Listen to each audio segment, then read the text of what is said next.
नमस्कार मैत्रिणींना, आज आहे ना स्वामी जयंती आहे, तर त्यांना नैवेद्य म्हणून आपण आहे ना बेसनचे लाडू, स्वामींना आवडतात ना, तर बेसनचे लाडू बनवूया। तर त्यासाठी घेतलेलं साहित्य सांगते मी।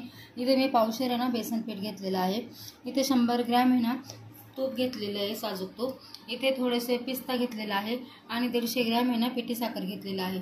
चला तर आपण मी इथे ना कढई त्याच्यात तूप टाकणार आहोत। तूप एकदम टाकायचं नाही आहे, तूप थोडं थोडं करून टाकूया आणि पीठ छानपैकी कमी गॅसवर खमंग भाजून घेऊया।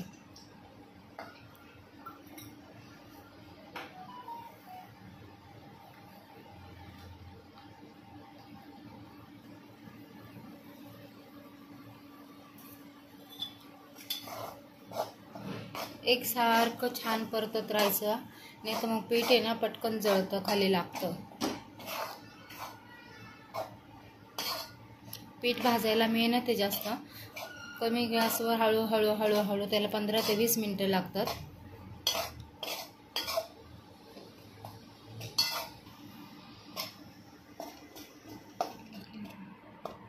बघा इथं गोळे होतात तुपामुळे, तर तेच आपल्याला फोडून घ्यायचे।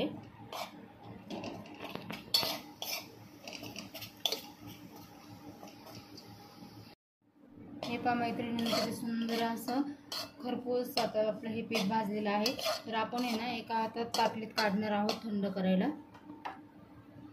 हे पहा मैत्रिणींनी, याच्यात आहे ना आपण ही पिठी साखर मी चाळून घेतलेलं आहे, ते आपण ॲड करणार आहोत। छानपैकी असं एकत्र मिक्स करून घ्यायचं आहे।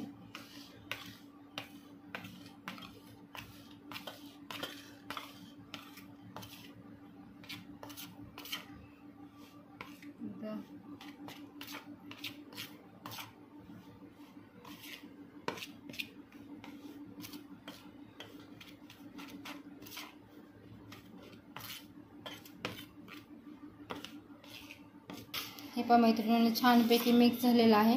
तर आपण याचे आहे ना आता लाडू, छोटे छोटे लाडू बांधून घेऊया।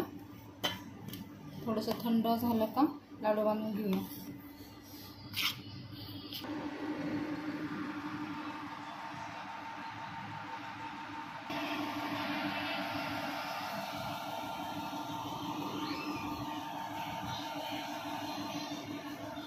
हे पहा मैत्रिणींनी थोडंसं थंड झालेले आहे, तर थोडंसं आहे ना नॉर्मल गरम असलं का तेव्हाच बांधायला घ्यायचे हे लाडू।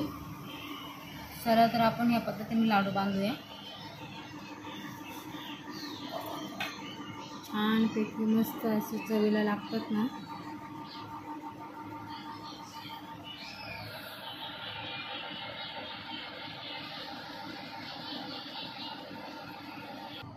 हे पहा मैत्रिणींनी किती सुंदर असे लाडू तयार झालेले आहे। चला तर आपण आज स्वामींना नैवेद्य दाखवूया।